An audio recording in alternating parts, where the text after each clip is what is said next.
Spiral notes में आपका स्वागत है।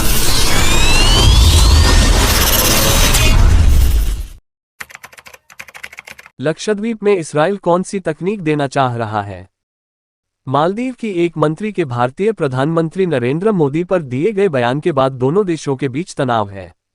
पीएम मोदी के लक्षद्वीप दौरे के बाद उनकी शेयर की गई तस्वीरों पर मालदीव की मंत्री मरियम शौना ने आपत्तिजनक टिप्पणियां की थीं। उनमें से एक टिप्पणी में उन्होंने पीएम मोदी को इस्राइल की कठपुतली तक कह दिया था। साथ ही में भारतीय संस्कृति को अप्रत्यक्ष रूप से भद्दे मजाक के साथ भारत का अपमान किया था। मालदीव के इस्राइल के साथ राजनैतिक संबंध नहीं है। मालदीव की स्वतंत्रता के बाद 1965 से लेकर 1974 तक दोनों देशों के बीच राजनैतिक संबंध थे, लेकिन 1974 में इन्हें निलंबित कर दिया गया।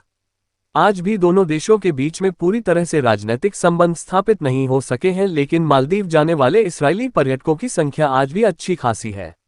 बीते साल 7 अक्टूबर को हमास के इस्राइल पर हमले के बाद शुरू हुए इस्राइल गजा युद्ध के बाद फलस्तीनियों के समर्थन में मालदीव में भी प्रदर्शन हुए थे।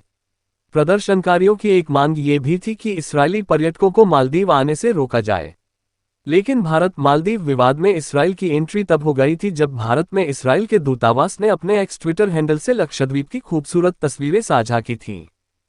क्या कहा था इस्राइल ने? सोमवार को लक्षद्वीप की कुछ तस्वीरें शेयर करते हुए भारत में इस्राइली दूतावास ने बताया था कि उनकी एक टीम वहां पर गई थी। इस्राइली दूतावास की ओर से कहा गया था कि हम सरकार के अनुरोध पर डिसेलिनेशन प्रोजेक्ट के सिलसिले में बीते साल लक्षद्वीप गए थे। इस्राइल इस परियोजना पर काम करने को तैयार है। जो लोग लक्षद्वीप की खूबसूरती को अब तक नहीं देख पाए हैं, उनके लिए ये तस्वीरें हैं।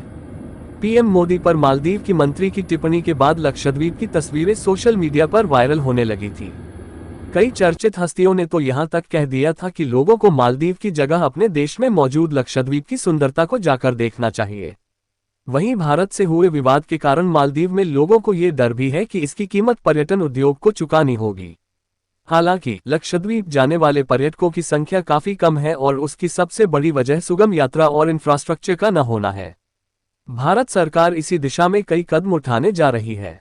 ऐसी रिपोर्टें हैं कि लक्षद्वीप में एक नया एयरपोर्ट बनाए जाने की तैयारी है। वहीं इस्राएली दूतावास के ट्वीट के बाद लक्षद्वीप में बनाए जाने वाले प्रस्तावित इंफ्रास्ट्रक्चर पर बहस शुरू हो गई। वो तकनीक जिसकी इस्राइल बात कर रहा है। इस्राएली दूतावास ने ट्वीट करके बताया था कि वो लक्षद्वीप में डिसेलिनेशन प्रोजेक्ट शुरू करने जा रहा है।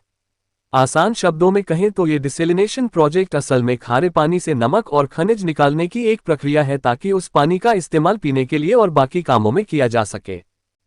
लक्षद्वीप छोटे छोटे द्वीपों का समूह है जहां पर मीठे पानी की समस्या होना आम बात है और खारे पानी को मीठा करने की तकनीक में इस्राइल माहिर है। इसमें है काफी चुनौतियां भी। किसी खास तकनीक की कुछ खास खामियां भी होती हैं। डिसेलिनेशन प्रक्रिया भी उससे अछूती नहीं है। दुनिया भर में हर रोज डिसेलिनेशन प्रक्रिया से 100 अरब लीटर पानी मिलता है, लेकिन इसके जरिए उसी मात्रा में खारा पानी भी पीछे छूट जाता है। इस पानी को वापस समुद्र में बहाने से इकोसिस्टम पर गंभीर असर हो सकता है। हालांकि इस पानी को वापस इस्तेमाल करने पर जोर दिया जा रहा है। डिसेलिनेशन प्रक्रिया को लेकर दूसरी चुनौती इसका काफी खर्चीला होना भी है। एक डिसेलिनेशन प्लांट लगाने में करोड़ों डॉलर खर्च हो सकते हैं। वहीं विश्लेषक इसमें एक और बड़ी चुनौती ऊर्जा खपत को मानते हैं। इस प्रक्रिया में बिजली का काफी इस्तेमाल होता है और इस्राइल अपनी कुल बिजली का 10% इसी प्रक्रिया में खर्च करता है। विश्लेषक इसकी भी काट ढूंढ लाए हैं और उनका मानना है कि इसमें रिन्यूएबल एनर्जी अहम भूमिका निभा सकता है। वहीं डिसेलिनेशन प्रक्रिया से मिले पीने के पानी को लेकर भी चिंताएं हैं। यूनेस्को के मुताबिक इस प्रक्रिया से मिले पानी में मैग्नीशियम की कमी होती है, जो हमारी डेली डाइट के लिए बेहद जरूरी है। यूनेस्को का कहना है कि इसकी कमी से दिल से संबंधित बीमारियों का खतरा है और इस्राइल में जहां जहां डिसेलिनेशन वाटर इस्तेमाल होता है वहां दिल से जुड़ी बीमारियां आम हैं। डिसेलिनेशन की प्रक्रिया भारत में बहुत पुरानी नहीं है। साल 2010 में तमिलनाडु के मिंजुरिन में भारत का पहला डिसेलिनेशन प्लांट लगाया गया था। आज भारत के 3 राज्य तमिलनाडु, आंध्र प्रदेश और गुजरात में 4 बड़े डिसेलिनेशन प्लांट मौजूद हैं, जबकि महाराष्ट्र ऐसा चौथा राज्य है जिसने डिसेलिनेशन प्लांट बनाने की घोषणा की है। हालांकि इस्राइल लक्षद्वीप में किस तरह का डिसेलिनेशन प्लांट बनाएगा या वहां भारत सरकार की मदद करेगा, इसके बारे में कोई योजना अभी तक सामने नहीं आई है। या फिर हो सकता है कि आप इस वीडियो को देर से देख रहे हो और डिसेलिनेशन प्लांट लक्षद्वीप पर लगाया भी जा चुका हो।